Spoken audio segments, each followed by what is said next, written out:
Hi. இந்த செக்ஷன்ல நம்ம என்ன பார்க்க போறோம் அப்படின்னா, சாஃப்ட்வேர்ல ஒரு புது அப்டேட் ஒன்று பண்ணியிருக்கோம். லெட்ஸ் சே நமக்கு வந்து ஒரு ஒரு ரெக்யர்மெண்ட் வந்து கஸ்டமர் வந்து இந்த மாதிரி நமக்கு வேணும் அப்படின்னு சொல்லி நம்மகிட்ட ஒரு லிஸ்ட் கொடுக்குறாங்க.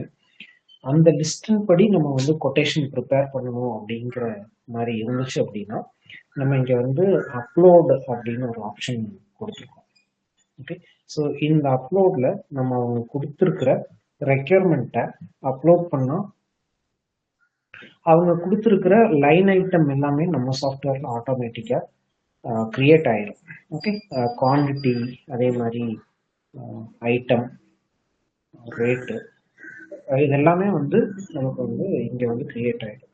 ஸோ இதனால நம்ம ஒவ்வொரு லைன் ஐட்டமும் டைப் பண்ணி ஆட் பண்ணணுங்கிற அவசியம் இல்லை. ஆட்டோமேட்டிக்காக எல்லாமே இருக்கும். இதில் ஏதாவது ரேட்டு சேஞ்சஸ் பண்ணணும்னாலும் நம்ம சேஞ்ச் பண்ணிட்டு சப்மிட் பண்ணிட்டோம் அப்படின்னா கொட்டேஷன் வந்து ஜென்ரேட் ஆகிடும்.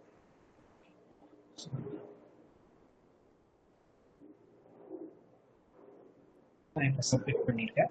ஸோ ஆட்டோமேட்டிக்காக வந்து கொட்டேஷன் வந்து ஜென்ரேட் ஆயிடுச்சு. ஸோ இது வந்து நமக்கு டைமை வந்து நல்லா சேவ் பண்ணி கொடுக்கும். தேங்க்யூ.